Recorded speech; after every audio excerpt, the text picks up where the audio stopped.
Hey there, welcome back to our channel. Today we're diving into an important topic that affects millions worldwide, but isn't talked about enough: hepatitis. We've got 7 essential facts you need to know to keep your liver healthy and your body happy. Let's get started. Fact number 1. What is hepatitis? First things first, what actually is hepatitis? Well, hepatitis is inflammation of the liver. And inflammation means a part of your body is red, swollen, and sore, because it's being attacked or irritated. To keep our livers and bodies safe, it's crucial to know how hepatitis spreads. Many people don't experience symptoms early on, especially in the case of hepatitis B, C, or D, when it comes to our internal organs.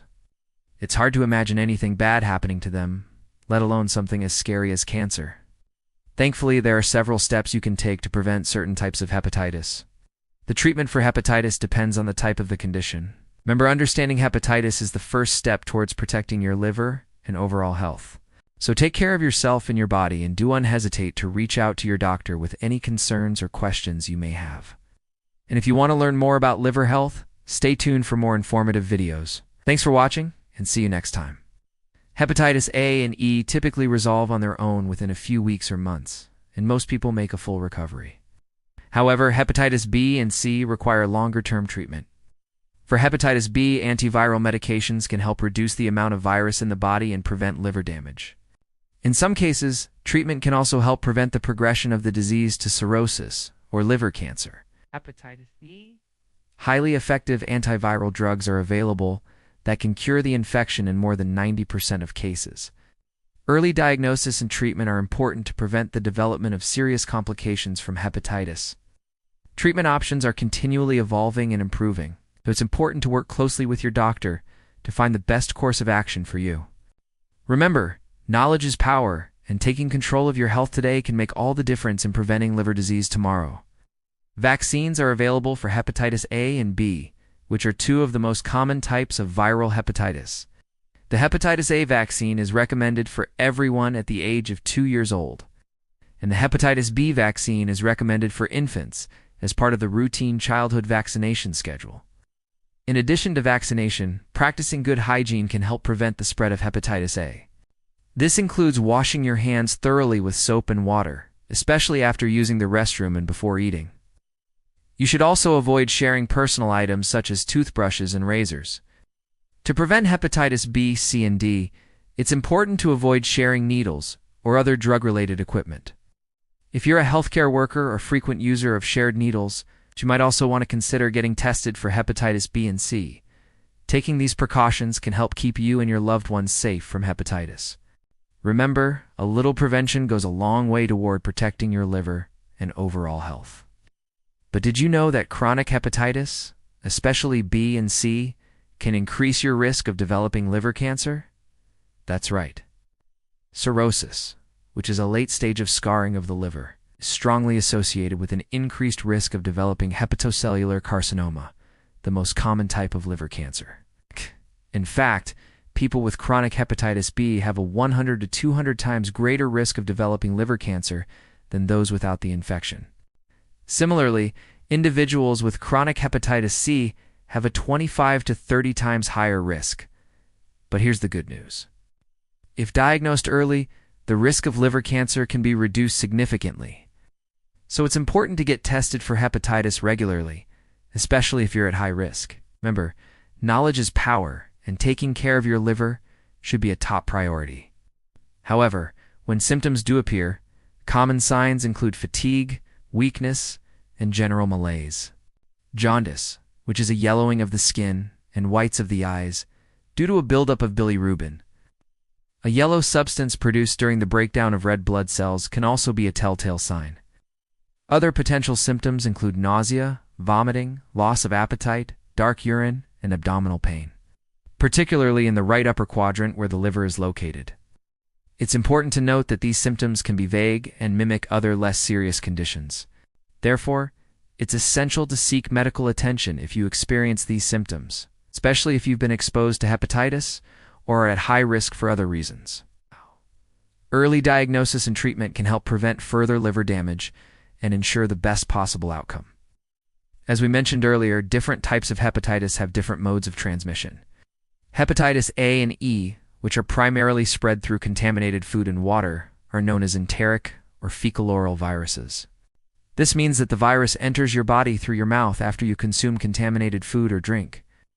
On the other hand, hepatitis B, C, and D, which are spread through blood and other bodily fluids, are known as blood-borne viruses. These viruses enter your body through breaks in the skin or mucous membranes, such as those found in your mouth, nose, and genitals. It's important to remember that some types of hepatitis can be spread in multiple ways.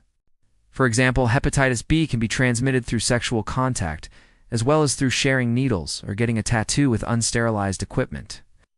Additionally, all three types of hepatitis can be passed from a mother to her child during pregnancy, childbirth, or breastfeeding.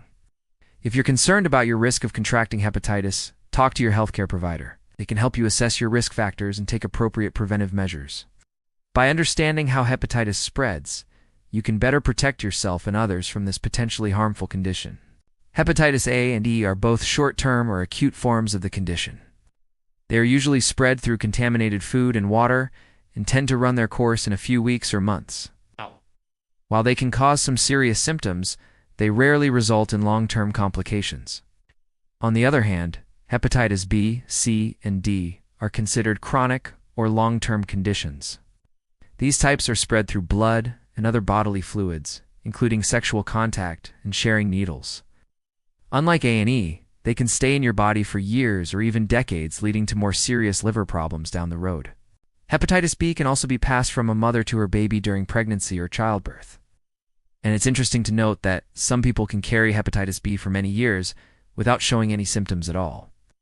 This is known as the silent or occult stage of the disease. It's like having a hidden threat that could flare up later on. That's why it's so important to get tested for hepatitis B, especially if you've had multiple sexual partners, used shared needles, or received blood transfusions before 1992, when screening became routine. Similarly, hepatitis C can also be silent for many years, making regular testing crucial.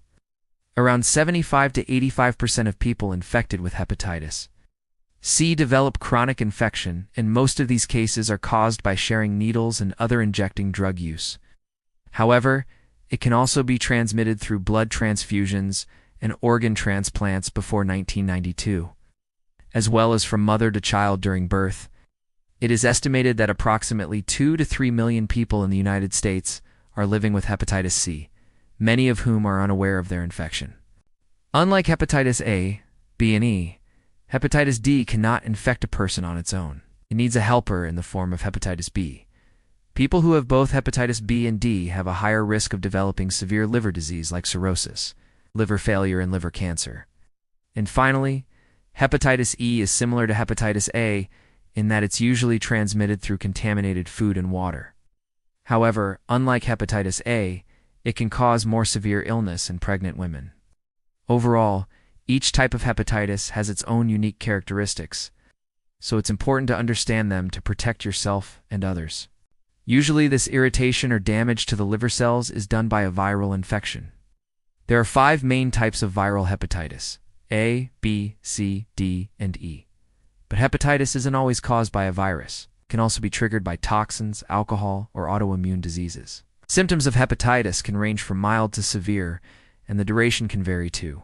Some types are short-term and clear up on their own, while others like B, C, and D can hang around in your body for a long time, becoming chronic.